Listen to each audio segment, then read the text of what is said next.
Welcome to SS news. నేను మీ శోభ.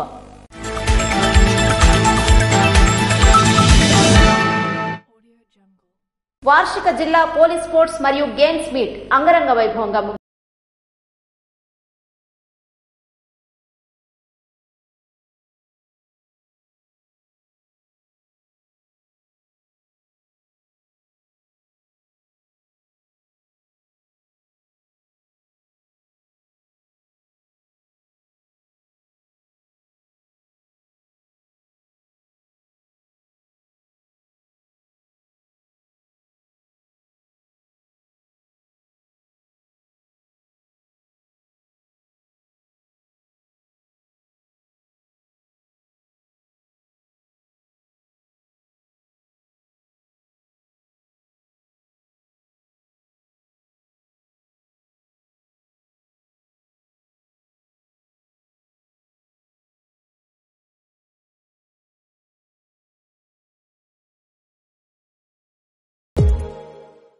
క్రీడల్లో ఓటమి విజయానికి తొలిమెట్టని, క్రీడలతోనే మానసిక ఉల్లాసం, ఉత్సాహం లభిస్తుందని జిల్లా కలెక్టర్ స్వప్నిల్ దినకర్, జిల్లా ఎస్పీ కేవీ మహేశ్వర్ రెడ్డి పేర్కొన్నారు.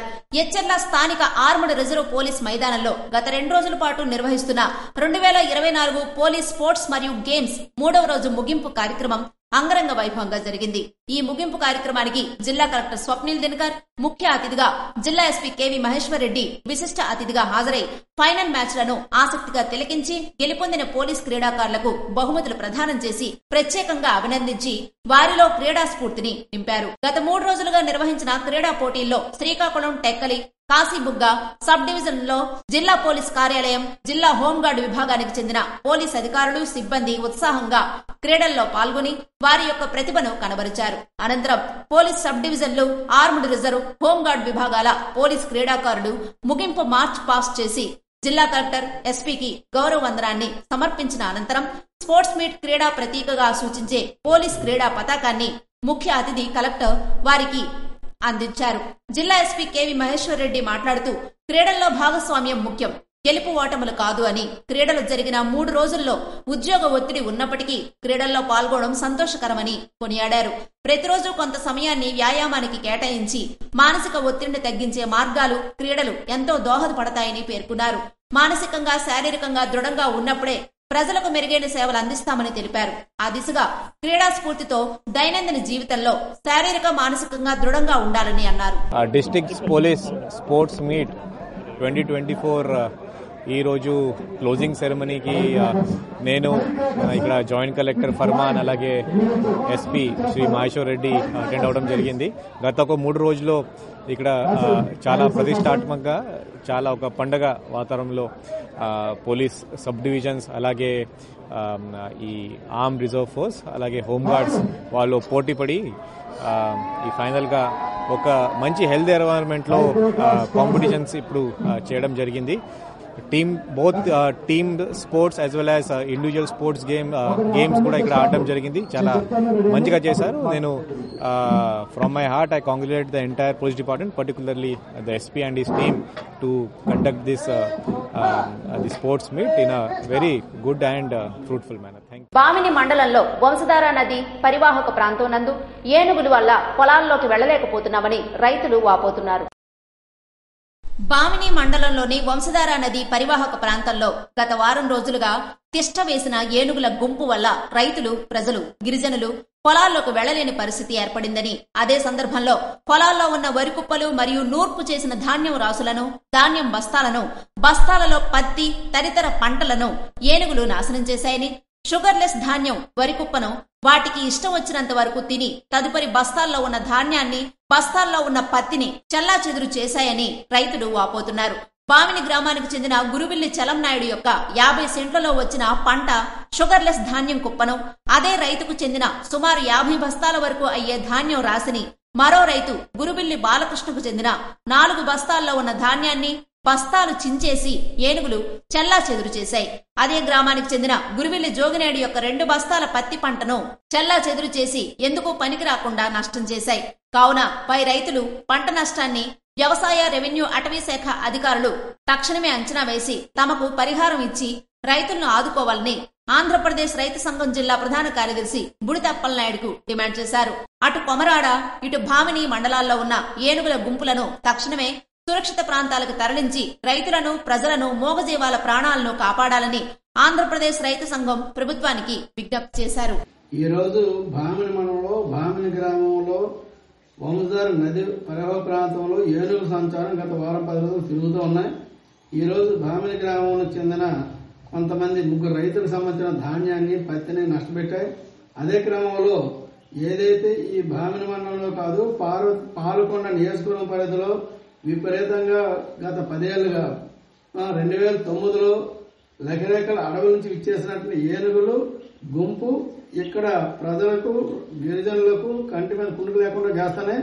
ఇప్పటికే 11 మందిని పొట్టన పెట్టుకున్నాయి. మూగ జీవాలను కూడా ప్రాణాలను హరింపజేస్తున్నాయి. అదే క్రమంలో పంట నష్టాలను కూడా విపరీతంగా చేస్తున్నాయి. ఈ క్రమంలో పంట నష్టం జరుగుతున్నప్పుడు, ప్రాణం పోతున్నప్పుడు ప్రజాప్రతినిధులు వచ్చి మేము తక్షణమే వాటిని సురక్షిత ప్రాంతాలకు తరలిస్తామని చెప్పడము, లేక మాయ మాటలు చెప్పి తప్పుని తిరుగుతున్నారు తప్ప గత 14 ఏళ్లుగా దీని మీద ఎటువంటి చర్యలు లేవు. దీనికి సంబంధించి ఇప్పటికైనా సరే కూటమి ప్రభుత్వం ఏర్పడిన తర్వాత ఈ జిల్లాలో ఉన్నటువంటి ఏనుగు గుంపులను సురక్షిత ప్రాంతాలకు తరలించడానికి మత్స్యకాని ఏనుగు తీసుకొస్తామని చెప్పారు. తక్షణమే ఆ చర్యలు చేపట్టి ఇక్కడ ప్రజల తరపు ప్రాణాలను కాపాడాలని కోరుతున్నాం. రహదారుల అభివృద్ధిపై పంచాయతీరాజ్ శాఖ అధికారులు దృష్టి సాధించాలని నర్సనపేట శాసనసభ్యులు బొగ్గు రమణమూర్తి పేర్కొన్నారు. రాష్ట్ర పంచాయతీరాజ్ శాఖ పంచాయతీల అభివృద్ధికి గాను నిధులను మంజూరు చేసిందని శాసనసభ్యులు బొగ్గు రమణమూర్తి తెలిపారు. శుక్రవారం పోలాకి మండలం కత్తిరివానిపేట ఎమ్మెల్యే క్యాంపు కార్యాలయంలో నర్సనపేట నియోజకవర్గ పరిధిలో ఉన్న పంచాయతీరాజ్ శాఖ అధికారులతో ఆయన సమీక్షించారు.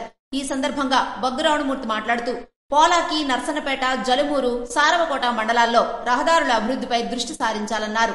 ఈ కార్యక్రమంలో డిఈ సత్యనారాయణ, ఏఈలు మోహన్, బొగ్గు నరసింహరావు, శ్రీధర్రావు తదితరులు పాల్గొన్నారు. శుక్రవారం సోంపేటలో శ్రీశైన చైతన్య దీపిక క్యాలెండర్ ఆవిష్కరణ కార్యక్రమాన్ని నిర్వహించారు. శ్రీశైన చైతన్య దీపిక క్యాలెండర్ ను మాజీ మంత్రి గౌతు శ్యామ్ సుందర్ శివాజీ ఆవిష్కరించారు. ఈ మేరకు శుక్రవారం సోంపేట పట్టణంలో మాజీ మంత్రి గౌతు శ్యామ్ సుందర్ శివాజీ స్వగృహం నందు శ్రీశైన చైతన్య దీపిక సంఘ సభ్యుల ఆధ్వర్యంలో జరిగిన ప్రత్యేక కార్యక్రమంలో చైతన్య దీపికకు సంబంధించిన క్యాలెండర్ ను మాజీ మంత్రి గౌతు శ్యామసుందర శివాజీ ఆవిష్కరించారు. కార్యక్రమంలో సంఘ అధ్యక్షుడు దేవాడ మోహన్ రావు, కార్యదర్శి బుద్ధి బాలరాజు, బీన ఆనందరావు తదితరులు పాల్గొన్నారు. రెవెన్యూ సదస్సుల్లో భాగంగా నిర్దేశించిన గడువు లోపల సమస్యలు పరిష్కరిస్తామని రేగడి మండల తహసీల్దార్ హామీ ఇచ్చారు.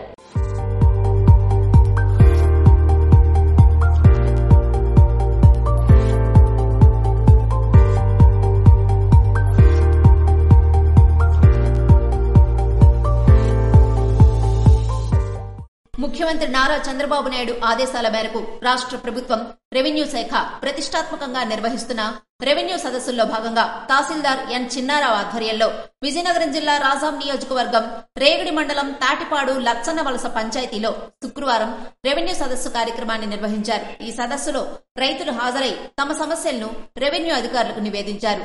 ప్రభుత్వ నిబంధనల మేరకు నిర్దేశించిన గడువు లోపల సమస్యలు పరిష్కరించి రైతులందరికీ న్యాయం చేస్తామని తహసీల్దార్ చిన్నారావు హామీ ఇచ్చారు. భూ సమస్యల పరిష్కారానికి రెవెన్యూ సదస్సులు సద్వినియోగం చేసుకోవాలని తహసీల్దార్ చిన్నారావు సూచించారు. కార్యక్రమంలో రెవెన్యూ ఇన్స్పెక్టర్ రేవతి, టీడీపీ నాయకులు సిరివరపు రాధాకృష్ణ, సచివాలయ సిబ్బంది, రైతులు పాల్గొన్నారు.